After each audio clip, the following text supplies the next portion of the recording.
আসসালামু আলাইকুম নীলা লাইফস্টাইল যে যেখান থেকে দেখছেন আশা করছি সবাই ভালো আছেন। আলহামদুলিল্লাহ আমরাও ভালো আছি। আমি নীলা ইতালি থেকে বলছি। আজকেও একটা নতুন ভিডিও নিয়ে হাজির হয়ে গিয়েছি। আর এই যে সকালে নাস্তা বানাচ্ছিলাম। আর পাশে রং চা এই ঠান্ডার মধ্যে এই ঠান্ডা আবার বৃষ্টির মধ্যে রং চাটাই সবচেয়ে বেস্ট। আর এই যে নাস্তা করে তারপর আসলাম। কারণ এই যে দেখেন সকাল থেকে এত বৃষ্টি হচ্ছিল এটা খোলাই সম্ভব ছিল না আমার পক্ষে। এত ঠান্ডা। তো কি আর করব এই যে তারপরে একটু দেখলাম বৃষ্টি অনেক ভিজা, ভিজা অবস্থা কাঠগুলা না পিছলা হয়ে গেছে। আমি আসলে আমার ছেলেও দৌড়ে চলে আসে। আর এই যে দেখেন বরফে এত বরফ পড়ছে সরি পাহাড়ে। প্রচুর পরিমাণে বরফ পড়ছে। পড়ে আরকি একদম হয়ে গেছে। মানে বৃষ্টির পানিটাই মনে হয় এত ঠান্ডা, ঠান্ডার কারণে আপনার জমে গেছে। তো আব্দুল্লাহ বাবা বলল, "উপরে নাকি বরফ পড়েছে।" তো যাই হোক উপরে আর এখানে ডিফারেন্ট কি ভাই? আমি তো বুঝলাম না। ওইখানে পড়লে তো এখানেও পড়বে। আর যেদিন বড়দিন মানে ওদের ফেস্তা, ওইদিন নাকি সবাই নাকি আকাশের দিকে তাকায় থাকে আরকি বরফ পড়বে সেজন্য। বরফ নাকি পড়ে। তো যাই হোক যে ধর্মের যে যেমন যেই ধর্ম পালন করে সে ওটাকেই বিশ্বাস করে। আর তখন যদি এটা পড়ে তো তাহলে তো আরো কোনো কথাই নেই। একেবারে একের ভিতরে ৪ হইয়া যায়। যাই হোক, এখন এই যে আমি কিন্তু অলরেডি রান্নাও শুরু করে দিয়েছি। আর আমার ছেলে কিন্তু ঘরে আছে, আমার সাথে নেই। অলরেডি আমি রান্না করে ফেলেছিলাম এক আইটেম। আর এই যে এখানে হচ্ছে ডিম রান্না করব। তার জন্য একটু আলু কেটে নিয়েছি। পেঁয়াজের সাথে একটু আলু আর টমেটো দিয়ে একটু কষিয়ে নিচ্ছি। মানে নরমালি যা, যা মসলা লাগে হলুদ ফাঁকি, সামান্য মরিচ ফাঁকি, ২ টা মরিচ, তারপরে একটু আদা রসুন বাটা দিয়ে আমি ভালোমতো কষিয়ে তারপরে আলু আর টমেটো দিয়ে আবার একটু এগুলা মসলার সাথে কষায় নিচ্ছি। তাহলে একটু ভালো লাগে। তো যাই হোক আর এই যে এখানে কিন্তু যে লতি নিয়ে আসছিলাম ওইদিন একটা ভিডিওতে শেয়ার করেছিলাম। তো সেই লতিটাই রান্না করেছি। আমাদের বাসায় যে ইলিশ মাছের বিশাল বড় একটা ইলিশ মাছের মাথা ছিল। প্রায় ৫০-৫৫ ইউরো দিয়ে নিয়ে আসছিল এই মাছটা আব্দুল্লাহর বাবা। ইলিশ মাছটা বাংলাদেশের প্রায় কত হবে? মনে হয় তো ৯,০০০ কি এরকমই হবে ৮-৯,০০০ এর মতো। যাই হোক এখানের তুলনায় বাংলাদেশের কথা বললে লাভ নাই। এখানে যেরকম ওরকম দিয়ে কিনে খেতে হয়। আর আব্দুল্লাহর বাবা যখনই নিয়ে আসে সবচেয়ে বড় মাছই খোঁজে। কারণ আব্দুল্লাহ বাবারই পছন্দ ইলিশ মাছ।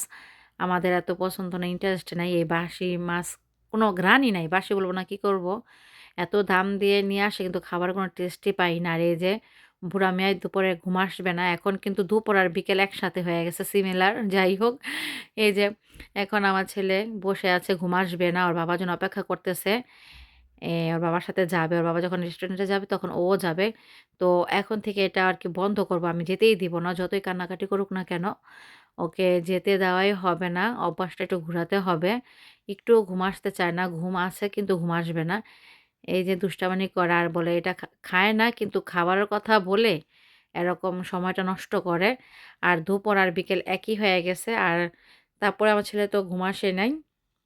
যেহেতু দুপুরে ঘুম আসে না সে তো রাত্রে তাড়াতাড়ি ঘুম আসবেই। কি আর করব, খাওয়া-দাওয়া করে দিলাম। একচোট বমি হলো। তবে যাই হোক বমি করলে ও বমি করলে আমারই খারাপ লাগে, আমারই ক্লান্ত লাগে।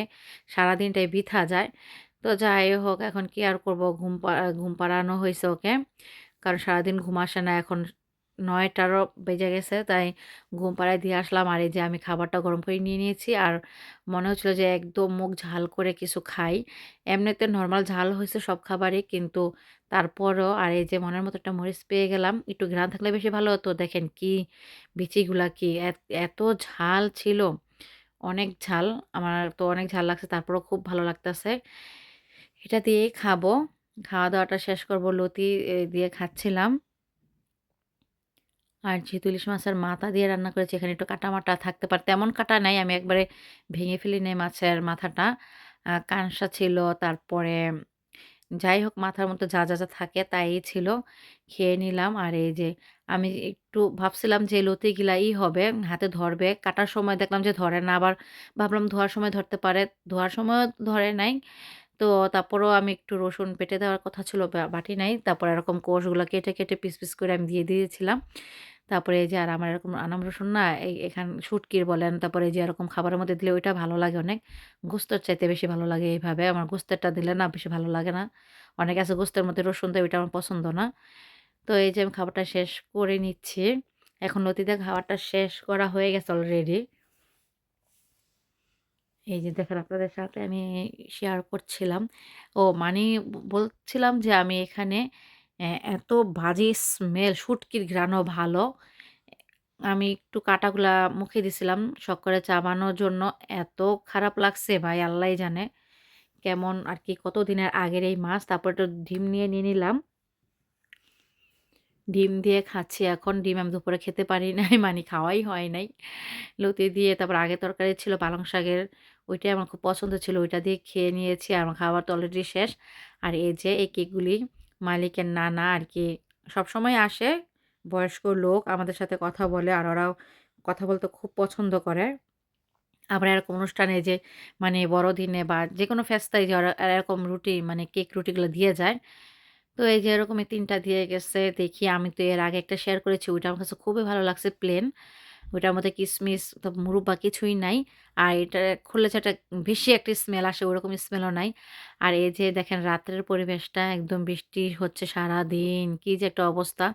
আর এইমাত্র দেখলাম এখান দিয়ে একটা বাস গেল। মানে আমি ওইদিন একটা ভিডিওতে শেয়ার করেছিলাম ছোট মিনি বাস দিয়ে আমি গিয়েছিলাম। মিনি বাসটা ছিল সাদার মধ্যে আকাশি আর আজকেরটা হলো সাদার মধ্যে খয়েরি কালার। এত রাত্রে করে প্রায় কয়টা বাজে জানেন? এই যে বাসটা যাচ্ছে কিন্তু প্রায় এই যে এই বাসটা দেখেন এই বাসটা প্রায় ৯টা ৪০ কাছা ১ মিনিট হয়তো গ্যাপ আছে। আমি সাথে আবার মোবাইল দেখেছি টাইমটা। এত রাত্রে করে বাস যাচ্ছে আমি অবাকই হয়ে গেলাম আমাদের এখানে এত রাত্রে করে বাস শুধুমাত্র ৯টা বাজে পাওয়া যায় বড়দিনেই। তো কি আর করব দাঁড়ানো যাচ্ছে না। অনেক সময় নিয়ে দাঁড়িয়ে আপনাদের সাথে একটু বকবক করলাম। অবশ্যই আজকের ভিডিওটা কেমন লাগলো আপনারা জানাবেন। যদি ভালো লেগে থাকে অবশ্যই লাইক, কমেন্ট, সাবস্ক্রাইব করে পাশে থেকে যাবেন। আমাদের জন্য দোয়া করবেন। আল্লাহ হাফেজ সবাইকে।